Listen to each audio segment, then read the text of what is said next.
Good morning, friends. Happy New Year. We are finally back into our routine. The kid is back in school. I couldn't be happier. But I have to say today, I don't understand it. It's January in Canada. It's above zero and the birds are out chirping. What? This is unusual. It's usual to not have a lot of snow in December and sometimes have a green Christmas. I actually often have a green Christmas, but a green January, especially a relatively mild January so far, this is craziness, but I ain't complaining. Okay, so I'm on a bit of a lunch break right now. Can I just tell you how happy I am that things are back to normal? Don't get me wrong, our holiday was great. It was so nice to be with the boys for like 2 full weeks, staggered. Alan had a vacation the week leading up to Christmas, and then although he did work during the week of Christmas for those few days, his office was closed, so he worked from home. He just worked a few hours a day. It was totally manageable and it was really nice. And then Quentin had the week of Christmas off and then all of last week off, so he just went back to school yesterday. So for 3 weeks staggered, I had my boys home, and it was fantastic, other than the whole everybody got sick and things had to be rescheduled and blah, blah, blah. But, yeah, I get it when a lot of parents say 2 weeks is too much, and I don't know how I'm going to cope with summer.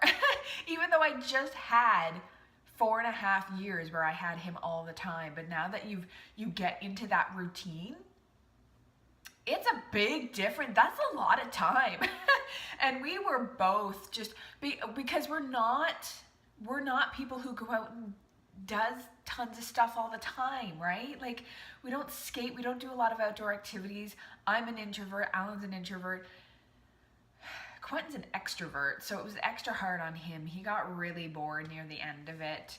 But it was our first holiday, and then last week, because we started the Whole30, I got really tired a lot, because that happens in your first week of the Whole30. You just get really tired because your body wants sugar and you're not giving it sugar. So it's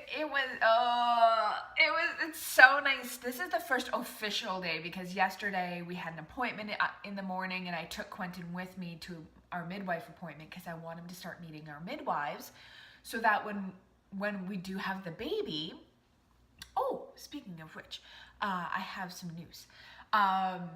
So that when we do have the baby, he knows who these ladies that are going to be there are, and they're not strangers to him, so he's more comfortable. And more it looks like we might be doing a home birth, so I want him to be super comfortable. So I want to start taking him to our midwife appointments. Anyway, so even though yesterday was the first day back at school, he went to school late because I wanted him to come to the midwife appointment. So it was a bit of an off day, but today is like the official, all the hours, everybody's back to school, back to work, and I'm getting back into a routine, and I'm loving it. I am loving it. I did want to mention, that reminded me, because I think we've told everybody but you guys. So about a month ago, we found out the gender of our baby. And we were holding off on telling anybody because, of course, we wanted our family to know first. And because it's so close to Christmas, we made it part of our Christmas celebrations. So I don't have any footage of it. It was just a very private thing. But what we did is we got little plastic see-through ornament balls just from the dollar store. And I put in dark green tissue paper on the inside, and then we wrapped jelly beans in stereotypical gender color, the gender color, inside another little pouch of jelly bean or of tissue paper. So when you open it up, you had to open that, and then because I didn't want them to open it up and go. Yeah, we didn't want a glitter ball of jelly beans and having jelly beans ricochet off of people's heads and up people's noses and stuff. So we had a little like pouch on the inside where they could open it. So we did 2 separate ones. We did one with Alan's family, because even though his parents aren't together, we do have a joint like Christmas dinner with both, because his mom and dad get along, and so that was kind of nice. And then when my parents they were supposed to come just before Christmas, and we were so excited for reasons I'll let you know in a second, but we couldn't do it. So they came on Boxing Day, and we got to show them on Boxing Day. So it was really, really sweet. So they got to open it, and pink jelly beans came out. We are having a girl! I am so excited and freaked out at the same time. I was telling Alan the night before we found out that part of me is actually really freaked out to have a girl, just because I'm a girl, right? And like, I know all of the baggage that can come. I mean, there's so much. I love being a woman, but you're probably a woman too. You know that there's a lot of crap behind being a woman, and that kind of scared me a little bit, especially since I don't have my own shit together. I'm like, how am I supposed to raise a confident, smart, well-adjusted girl if I'm still in it myself? But don't worry, I'm not looking for your advice. Please don't. It's all gonna be okay. And actually, for Christmas, Alan did the sweetest thing. He does this. I love themed presents, and he gave me a themed gift box, and inside it had lots of little gifts, and it came with a card that said, like, I know that you're feeling anxious about having a girl, but here are some just in case you start to get a little too nervous. Oh, I can't remember what he said. Basically, he said something about, here are your reminders of how you just remind her of how amazing you are, and all of the little gifts were things he thought of about me that I could pass on. But we're also, like, this necklace was one of them for like serenity and wisdom. But then it was also really sweet. You can't see it, but right there, there and there are Harry Potter teacups. What? To remind her of her magic. My favorite, a set of my absolute favorite chocolate bars to remind her, of her sweetness. Things like that. It was adorable, and I almost cried. I'm really good right now that I'm like, no. But anyway, so we're having a girl, and I'm still ecstatic. And yeah. So anyway, I wasn't here to talk about all of that, but I want to talk to you guys about what I've been doing since New Year's Eve. So again, if you have been following along with my vlogs at all, it's okay if you weren't. That's why I'm going to talk to you guys about it. On New Year's Eve, I did a New Year's Eve cast on. I wanted to do a New Year's Day cast on, but I had finished up my Christmas Eve socks the day before New Year's Eve, and there's no way that I was just too excited to cast on, so I decided to do a New Year's Eve cast on. And I am doing Stephen West's Speckle and Pop Shawl. This was in my queue to do last year, but I did, oh my goodness, what was it called? Exploration Station. I did Exploration Station instead because I needed more yarn for Speckle and Pop. But my local yarn shop had a pre-Boxing Day sale just before Christmas. So I went in and got myself some yarn. And guys, okay, how am I going to show this to you? I should probably show it to you this way, right? So I'm still on section 1. Because Speckle and Pop, if you don't know, was originally a mystery knit-along for Stephen West. Not this past fall, but the fall before. And I loved it. And this is what I've gotten so far. Can you guys see this? That is that's the right side. Look at that. So you can kind of tell. At first, I wasn't sure if the fade would work. So there's a slight fade to it from the bottom to up here, and I'm just starting the third ball. And so with these pops of color in between, and you want the speckled in between the pops, right?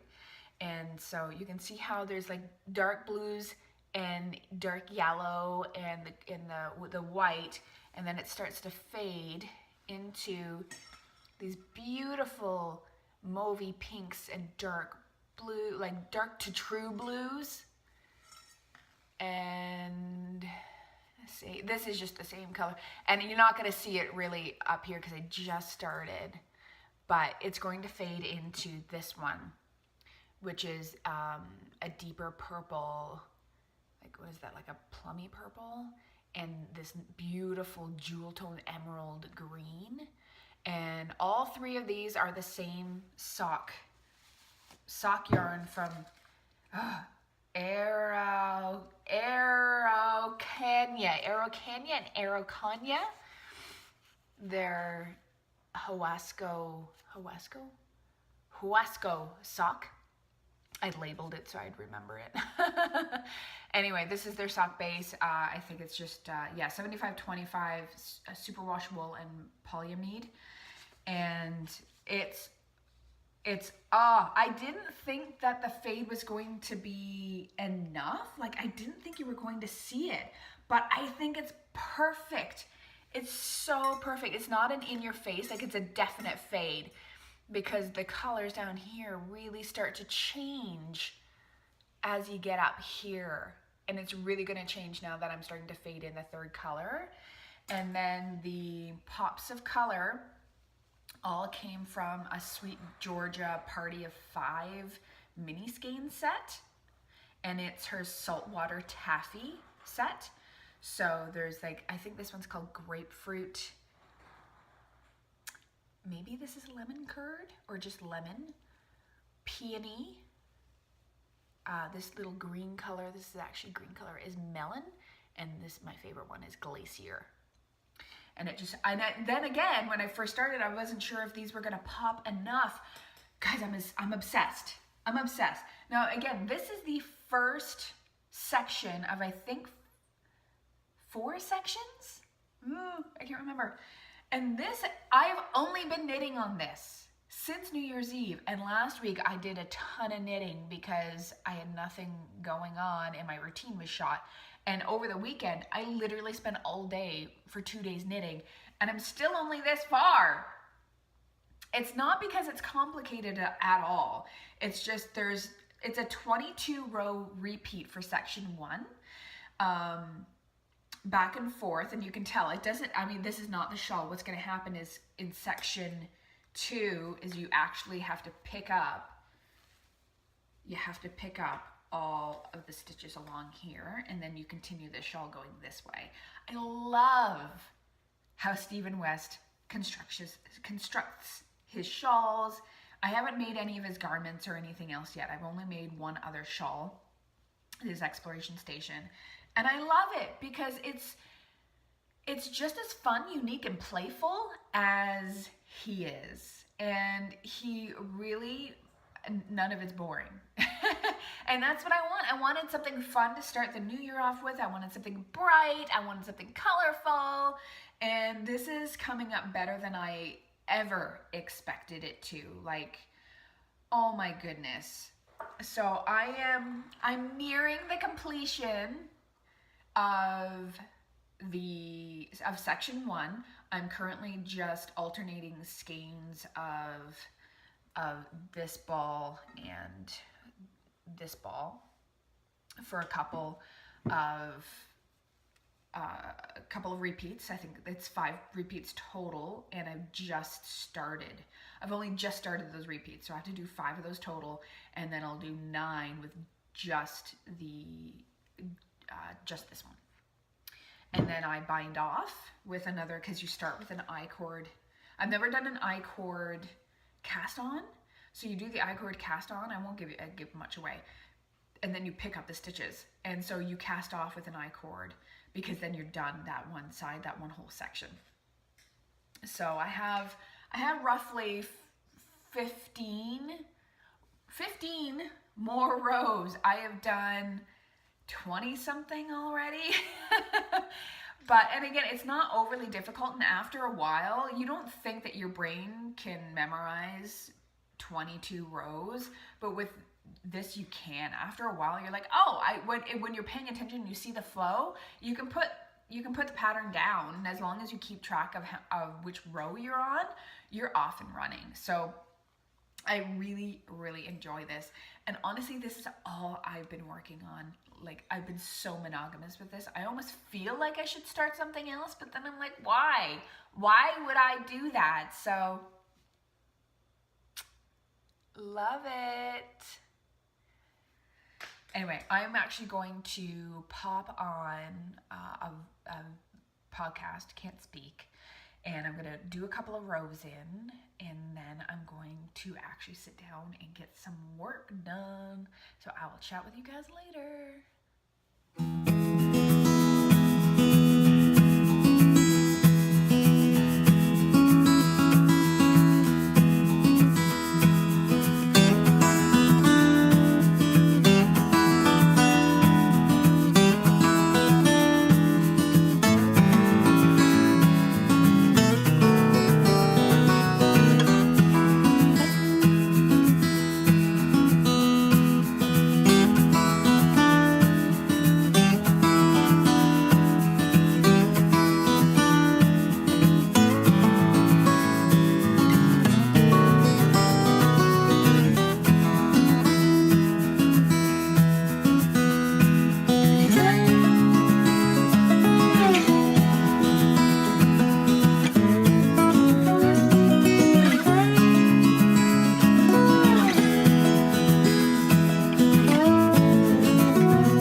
So as you might remember from if you've been watching my Vlogmas videos at all, January 1st I started 2 challenges, not because it's January, not because I have resolutions, but because it was the beginning of a new month and I needed to move my body again and feel good again. There's nothing different. This isn't new. This is my life. It's just, I sound like a man. What's going on? Is that just me? That's crazy. Anyway, so on January 1st, I started my 30-day yoga journey with Yoga with Adriene. This is my 2nd year doing it, and I love it, but I took the last 2 days off. I took Sunday off because for me to commit to something, I need to have a day off, or else my brain goes crazy and I will quit. So for me to make something a part of my life, I need to know that there's a day when I don't have to do it. So usually that's Sundays. I meant to make up for it yesterday and do Sunday's workout yesterday because yesterday was a core workout and I'm not doing that because I'm preggers. But the day just got away from me and I had an appointment in the morning and it just didn't happen. So I'm making sure to get on the mat right now to do, it's just a 17-minute video, so that's fine. And then I also started, gosh, I think this is my 3rd, maybe 4th round. I think it's my 3rd round of the whole 30. Again, this is slightly modified due to pregnancy, but just Alan and I, we indulge so much over Christmas holidays that both of us are like, I just need to get the sugar out. And the best way for me to get the sugar out of my body and mind is to get it out completely. So we are doing the whole 30. We are on day 8 and it feels like it's getting a little bit better, but this is always the hard part because it takes a lot of preparation and sometimes I just don't feel like doing the prep work, especially if I'm having like a tired day. But we're doing well and we're powering through and I'm feeling good today. Last week I had several days where I just like couldn't even move. I was so tired because all that crap was just leaving. But I'm feeling good today. So let's get to this. I have stuff I want to get done today, but I want to get my yoga done first so I can have a shower, get changed, get ready, and then move myself onto the day. What did that even mean? Move myself onto the day. Just go work out, Therese. Good morning, friends. So I had stuff planned for today. And then I come back from dropping off my son and I get my second trimester migraine. Great. I don't have time for this. I have stuff to do. I have things on my to-do list that I would like to get done, and I can't because I can't read anything. I'm hoping that I can at least fold some laundry. I've already taken a nap. I've had some Tylenol. I am wearing all the essential oils. I diffused some oils while I just let the worst of it go. I thought everything was fine, so I came down here to put the roast in the crock pot, and it's still kind of there. If you've never had a migraine before, everybody's a little bit different, but for me, it affects my vision.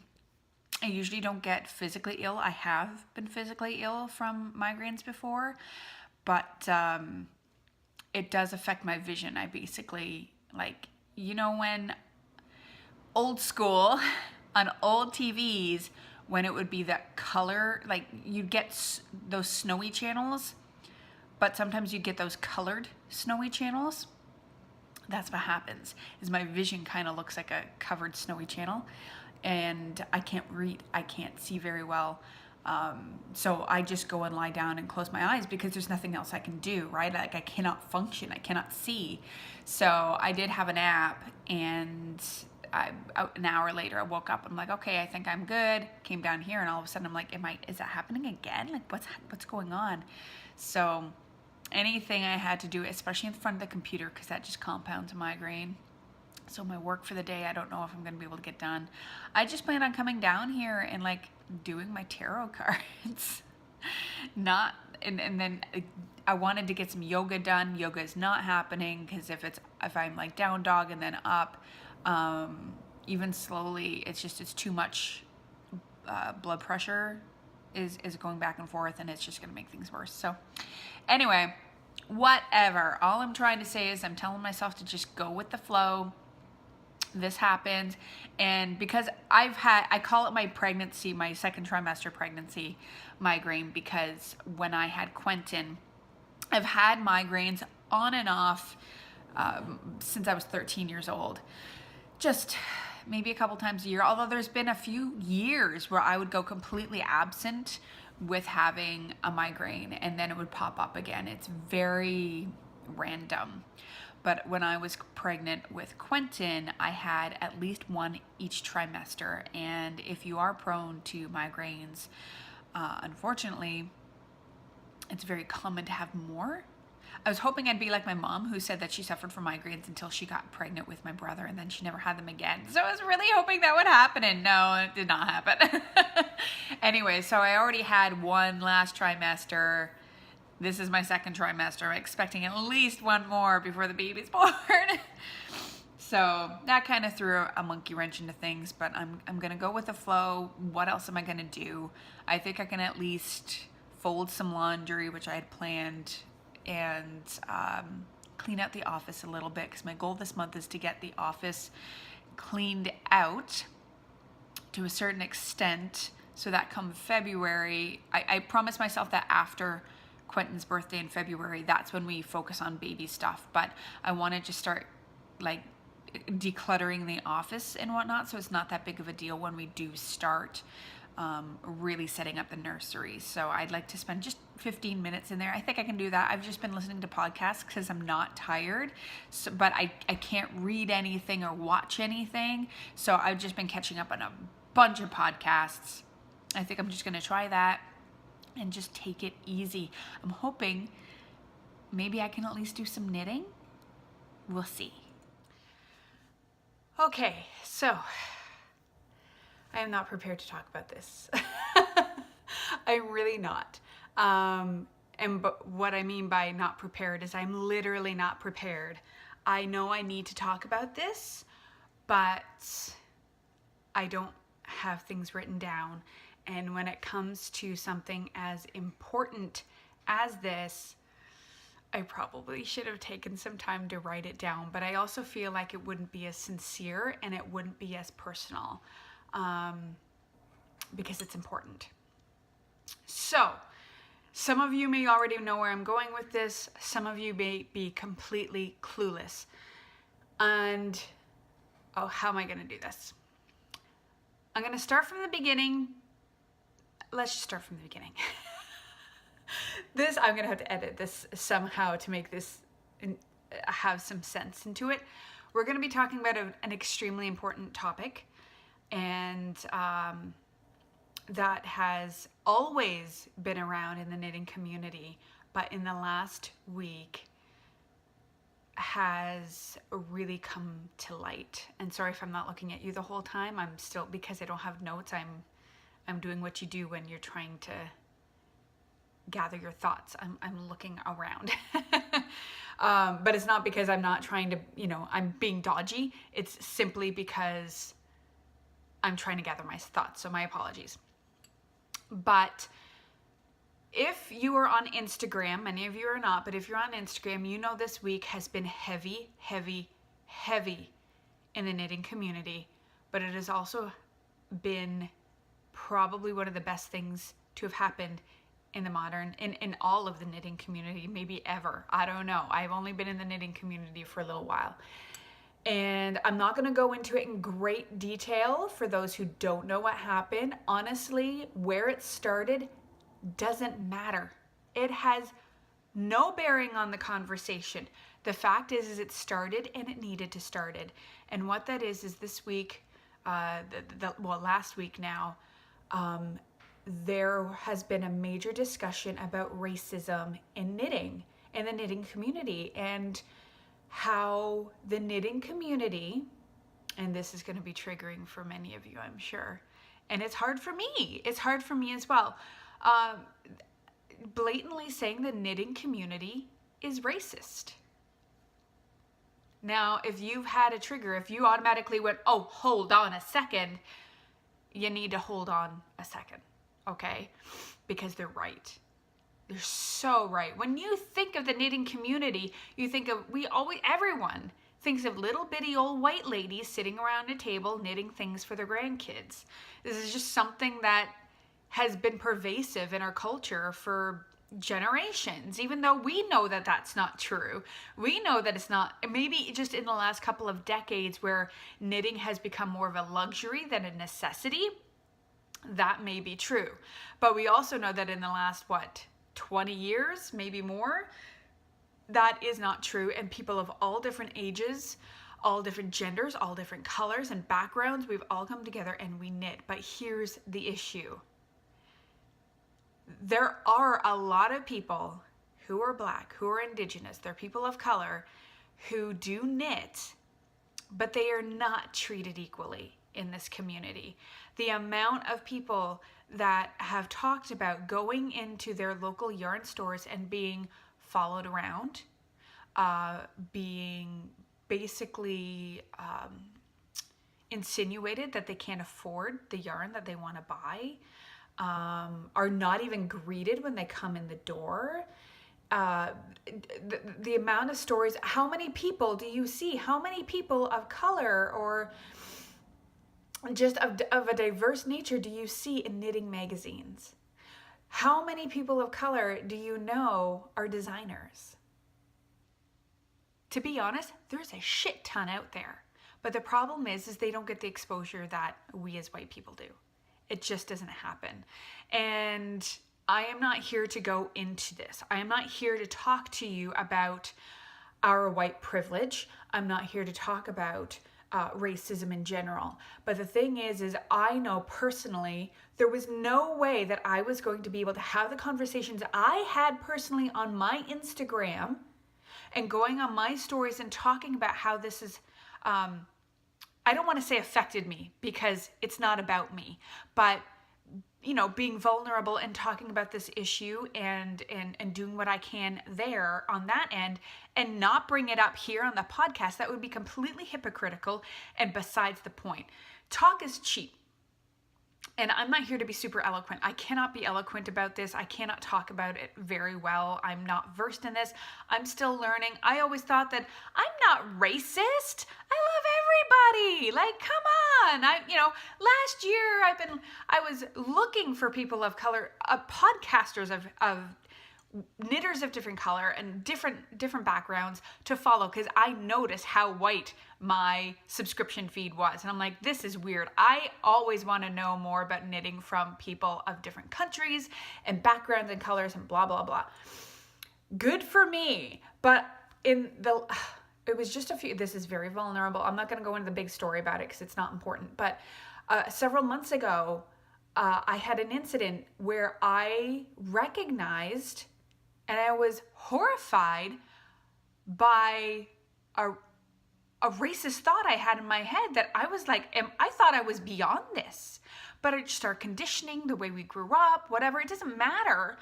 Even if you've had people that have, in your life that aren't blatantly, they're not Klansmen, but you can still be racist. And it's just due to our society. It's due to, if you're white, it's just the fact that you're white and you are privileged. Privilege does not mean money. That's not what it means. And I'm not here to tell you what privilege means, but I am here to say that privilege doesn't mean you have a lot or a lack of money. All right. What was I going to say? So personally, in the last year or so, I have been really trying hard to understand my own privilege and where that comes from and the words that I use and say and how that affects other people due to my own inherent privilege. And there's no way that I was going to be able to come on to a podcast and not talk about it because, like I said, talk is cheap. We all know people in our lives who tell you things over and over again, and you wind up not believing anything that they say because they say it. They might apologize. They might say they're going to do something time and again, but then they never do it. And after a while, you understand that it's not enough to say the words. You have to do what you say you're going to do. You have to follow your words with actions. And for me personally, not only did I speak up, I don't even want to say speak up because that's not like, it's so blah. It's so complicated. All I want to say is that I've always wanted this channel to be about connection. I create, connect, inspire is the motto, and are the words I live by for Sassy Knits. And connect means connecting with everybody, and that means ensuring that the people who come to this channel or see, who connect with me on all my various social media platforms feel safe and comfortable to come on and say stuff, comment, just to be friends with.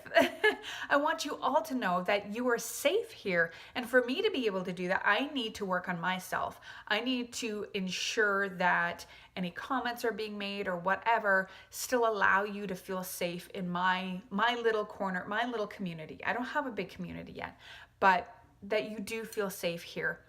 And so going forward, I really want to encourage you all to dive in.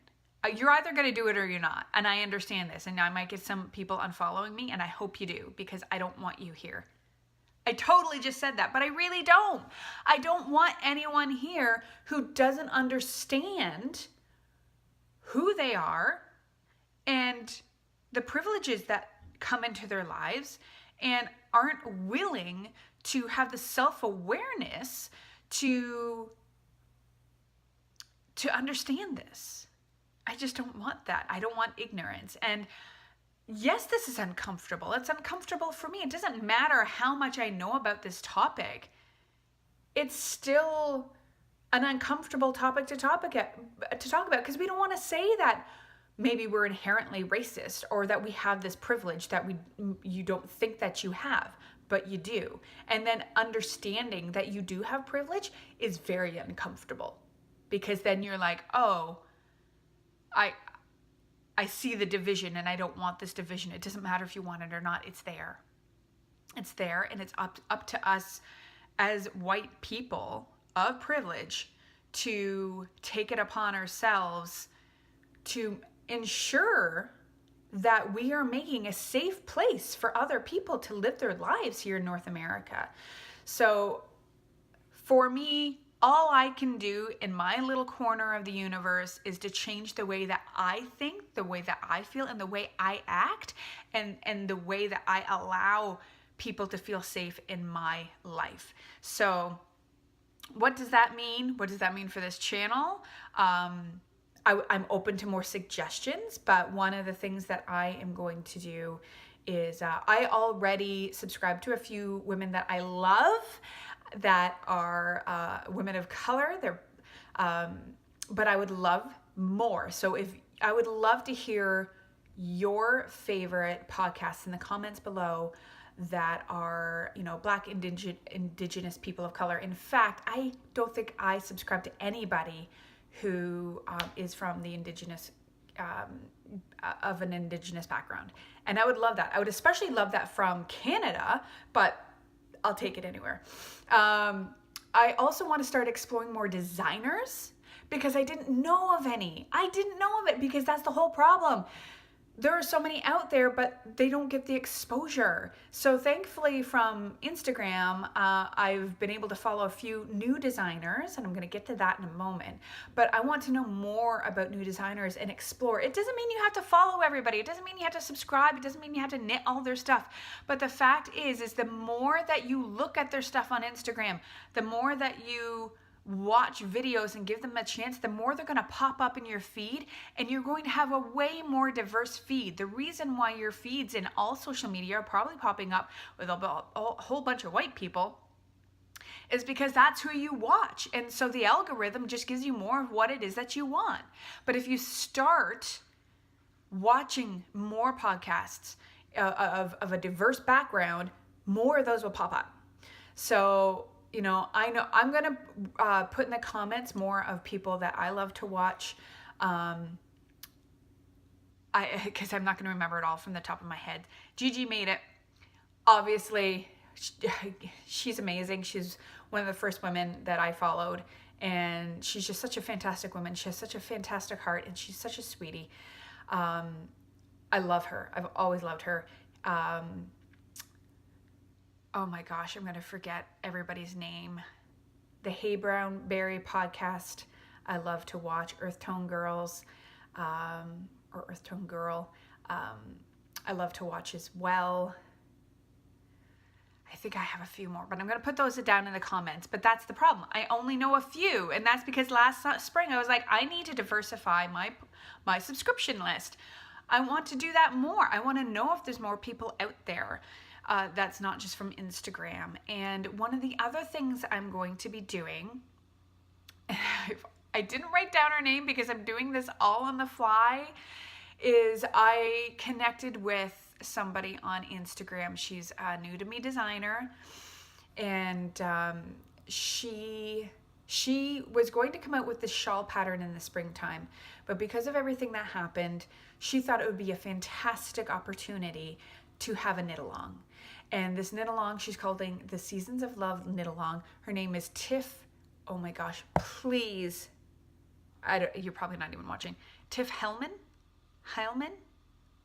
It'll all be in the description box, I promise you. She has a shawl that it was going to come out, but she decided this is a great opportunity to bring us all together, all of us together, to do what it is we love, and that is knitting. And so she has come out with this pattern super early. Like, she did it within like a day, and it's a shawl pattern. It's knit along. It's happening like now. I still don't have my yarn for it. You could have as many or as few colors as you want. She has like 11. It's a DK weight shawl. She has as many as 11 different colors. I am not going to have that many. I might have one or two because my stash ain't that big. But I want to jump on this board. She's a new to me designer, and the pattern is free, which I think is so generous of her. So the whole thing is free. I'll have the link to her Ravelry group in the description box, and I would love for you guys to join us. I think this would be a fantastic opportunity for us to all come together and do what it is we love. And yes, this is a difficult discourse for us to all have, but it needed to happen, and I'm so glad of it. So that's something that I just want to do right away to kind of jump in, but to understand that how I am going to act is is to ensure that I am looking at my feeds and the designers and saying, hey, like, this doesn't seem very diverse to me. And speaking up, maybe sending a letter and saying, I'm noticing that there's a lack of diversity here. What can we do about this? I think it would be, a great idea. And of course, when we talk about diversity, it's not just about color. It's also about, ableism. It's body shape. It's all of this stuff. But we need to start thinking about it, because for anyone I heard on Instagram, the great thing about this is I've heard so many women go, I have never thought about my privilege before. And you've made me think about my privilege, and I'm going to sit, I'm going to listen, and I'm going to read, and I'm going to do what I can to change. Unfortunately, there have been other people who just won't hear it. They just won't have it. They just cannot understand that. They don't understand what that privilege means. They don't understand how privileged they are just to wake up and not be fearful. Not be fearful that somebody's going to say something about their skin color. Not going to be fearful that people aren't going to be following them around a store just because their skin is a different color. How many of you had to grow up learning how to handle when you get pulled over by a cop? Do you know what I mean? Like, that seems like ridiculous to you, but not for certain communities. Even though there's nothing, like, we are, whether you like it or not, we are privileged.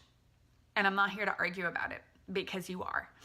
What I will also do, because I'm not here to educate you at all, that's up to you to do, but I will in the comments put a couple of resources, because that's something else I'm going to do. As much as I thought I knew more about my privilege, there's a lot more to learn. So there's a couple of resources that I'm going to be reading. Several people, I've forgotten about it already, but I'm going to put it in below. It's a free resource that many women in the knitting community are going to be doing. And it's a free workbook. It's free download about learning about your privilege and white supremacy. Because white supremacy does not come with a dumb looking costume. And it's here, and it's something we need to know about. And it's a workbook that allows you to work through personally, to journal, to understand where your privilege comes from. So if you don't think you're privileged, I would think you should probably, sorry about that, I'm right in front of the window. You would want to do this workbook. It's important work. And I just need to sit down, and I'm going to carve out time in my day to go through this workbook. So I've got a couple of book recommendations that have been floating around that I'm going to be reading when I just put on hold from the library for the audio, and work through it personally, because that's all we can do. Is we need to work through this on our own. We need to work through this personally, and then put what we learn into action. However imperfectly, trust me, this is the first time I've ever talked about it, because I've always thought that I didn't have the eloquence to be able to talk about it. It doesn't matter. Your silence speaks a lot louder than an ineloquent conversation. So it's time to speak up, and then it's time to put what you learn into action, however imperfectly. And if you are watching this and you are a beautiful Black Indigenous person of color, and I say something stupid, please understand that this is a safe space, and I want you to point it out, because it's the only way I'm going to get better. So I'm going to call it at that, because I literally have a migraine. My brain is killing me. I have to go pick up my son soon. I know this is long, but it is an extremely important conversation that we needed to have. And I'm not going to stop it at Instagram, because this is a life, and this isn't a fad, and this is something that we need to change. Okay, I'm going to finish my coffee and head out and get my kid. Am I the only one that when you put stuff in the crock pot, oh my God, it just kills you if you're at home for the rest of the day because it smells so good? I'm not normally into red meats at all, but I wanted to do a pulled pork. So I have this balsamic pulled pork in here. I just want to eat all the food all day long. It's been killing me. Absolutely killing me. But at least dinner is in here. I'm super happy about it. And it's like better than any essential oil diffuser. It's like the best smell right now. I'm so in love.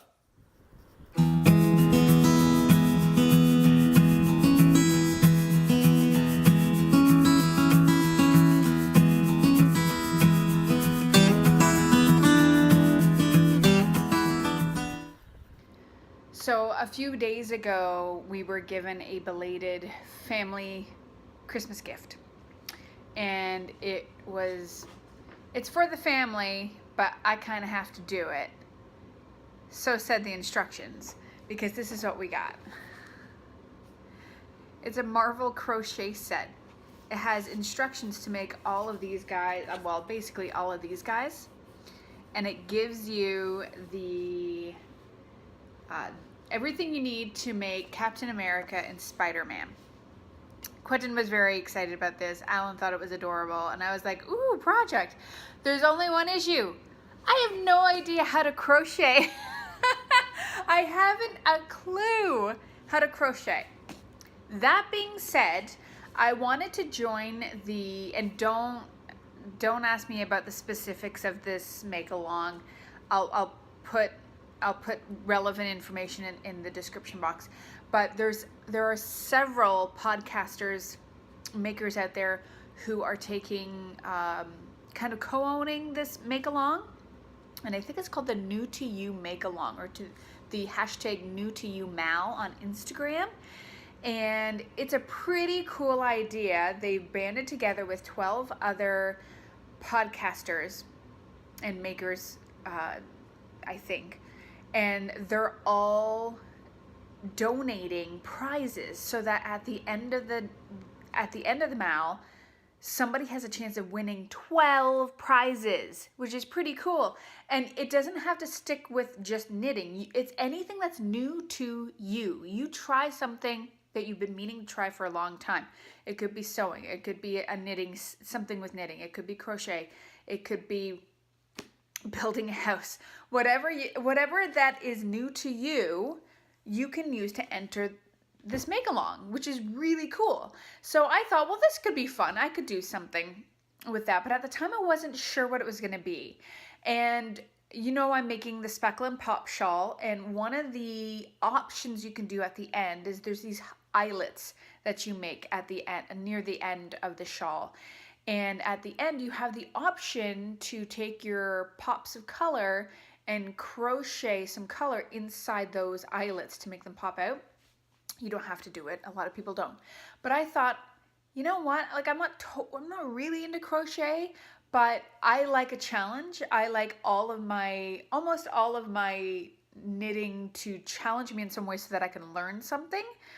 So I thought, what the heck? Maybe that will be my entry into the New to You make along. By the way, apparently you don't have to finish. You just have to show them that you're doing something that's new to you, that you're attempting to do this. So I got a runny nose. So I thought, okay, well, I'll do the crochet in my Speckle and Pop. That will be my entry into the make along. Well, now I get to do this and at least attempt it. So the book, as most books like that do, is they do give you a bit of a primer. But I kind of know how to do like in and out. That's all I know how to do when it comes to crochet, the old in and out. So I figured I'll do this and figure out what I can do down the road. And I realized today, there's no way I'm just going to learn a couple of chains and then be able to make a doll. That's not what I'm going to be able to do. So I was looking through the book. I am such a visual person, but when it comes to like first learning it, sometimes I really do need a video. So I went online, clicked on the first thing I could find. I had to figure out how they wanted me to do a slip knot. I didn't know how I was supposed to do that, if it was any different from knitting or whatever. So I am really, really humbling myself to this process because this is so new to me. So I did find a video. I just used some of the yarn that actually came with it. This is supposed to be the Spider-Man yarn. I'm just going to take it out and redo it when I'm ready to actually make the Spider-Man, but I thought it would be a good place to start. And I started to learn. I had to stop and pause a few times, and then I had to rip it out and start all over again. But guys, look, let's see. I don't even know if I'm holding this properly. Is it this way? Is it like I seriously am that new? But I've done this. I made this. So I've done like, what is it? A single chain. I don't know what the little, is that like just making a chain and then this is like a single chain or something? I don't know what they're called. I am that new. All you crocheters out there are laughing at me. But I am that new to this. I'm that new to it. But it looks pretty good, eh?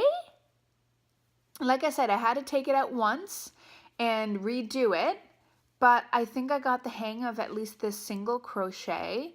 So I'm going to look at the book and I'm just going to try and go through their recommended stitches. Like we have our abbreviations for the things that you need to make the knitting pattern. I'm going to kind of do the same thing with the crochet. There are several like YouTube crochet courses, like you just do this one video, then do this one, then do this one. I think I'll do that as well so I can get the basics down. And I'm just going to sit there and just pound it out like this until I'm like, okay, I think I've got it. Like it makes sense to me, and then I'll move on. I might have to write down what I've learned because it's new vocabulary for me. I'm so used to learning knitting that this is completely different. And to be honest, at this point, I have no real desire to crochet anything major, but I always love learning a new skill. And I do like crochet toys. I've never made a knitted toy before, although I'm hoping to make one for the baby. I have one in mind that's stunning. I just need to get the yarn for it. I've never made a toy in my life other than like sticks and things, but I've never knitted or used yarn to make a toy before. And I feel like crochet toys would be easier than knitted toys because I feel like you have small parts and knitting just with one needle would be way easier than having to knit something small with two needles. I don't know, maybe, what do you guys think? Have you guys made toys out of either or? Do you prefer one or the other? But I figure that the toy would be, toys would be easier to make if it was crocheted. But yeah, so this is going to be my entry. I could just say that this is my entry into the new to you Mal, and I'm pretty excited about it, and I'm very proud of how that looks. I mean, it looks like I know what I'm doing, right? It's so sturdy. That's the difference. Like, I'm really understanding the difference between like knitted things and crochet things. This is very like this is not very stretchy. I mean, it's also acrylic, so you have to take that into consideration. But yeah, so I thought I would share that with you guys, that this is something new that I'm learning right off the bat, and we'll see how it goes. Maybe in a few weeks, maybe in a few months, I'll be able to actually make one of these.